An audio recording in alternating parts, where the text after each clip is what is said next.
পারছে না। বাংলাদেশ জামাত ইসলামী এই ব্যাপারে কোনো সিদ্ধান্ত গ্রহণ করবে না। হ্যাঁ, ষড়যন্ত্র সম্পর্কে সজাগ আপনাকে আমাদের সবাইকে থাকতে হবে। যেখানে গোয়েন্দা সংস্থার রিপোর্ট সঠিক হয় না, সেখানে আমাদের পক্ষ থেকেও গোয়েন্দা সংস্থা তো বিভিন্ন স্তর আছে, ভাগ আছে না, কয়েকটা আছে।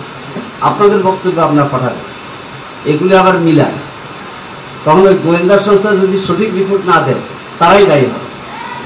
গোয়েন্দা সংস্থার বিরুদ্ধে কিন্তু গোয়েন্দা আছে, কারণ এক গোয়েন্দা সংস্থা রিপোর্ট দিল আরেক গোয়েন্দা সংস্থার সাথে মেলে না, তাহলে কিন্তু তাদেরকে জবাবদিহি করা লাগে।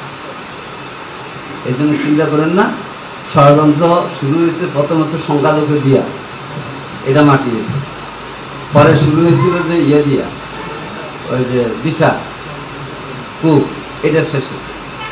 এরপরে আসছে আপনার দেখা যায় যে ওই যে গার্মেন্টস, এটা শেষ। তারপরে আসছে যে ইয়েদেরকে নিয়ে ওই যে আনসার, শেষ। বাইতুল মুকাররম, এটাও শেষ হবে। পার্বতী চট্টগ্রাম, এটাও শেষ হবে। এগুলো মানুষ বুঝে ঐক্যবদ্ধ থাকতে হবে আর সতর্ক।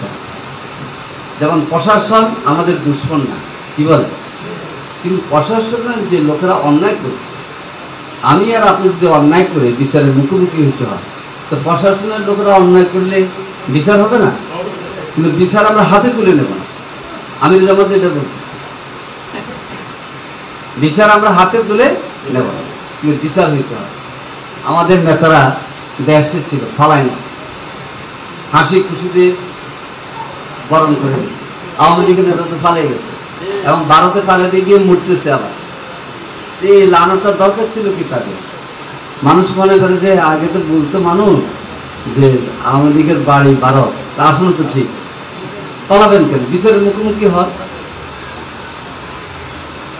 সেজন্যে এই কাজটা অনেক জায়গায় করতেছে, যেটাকে মম জাস্টিস বলে।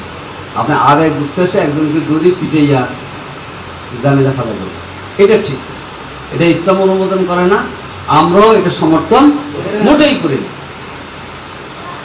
যেই অন্যায়কারী হবে, যে দলের হোক, অপরাধীকে পুলিশের কাছে, আইন শৃঙ্খলা বাহিনীর কাছে আপনি সমর্থন করেন, বিচার হবে। এইভাবে ষড়যন্ত্র থেকে আল্লাহ রক্ষা করেছেন, সামনে রক্ষা করবে ইনশাআল্লাহ। জি, আল্লাহ।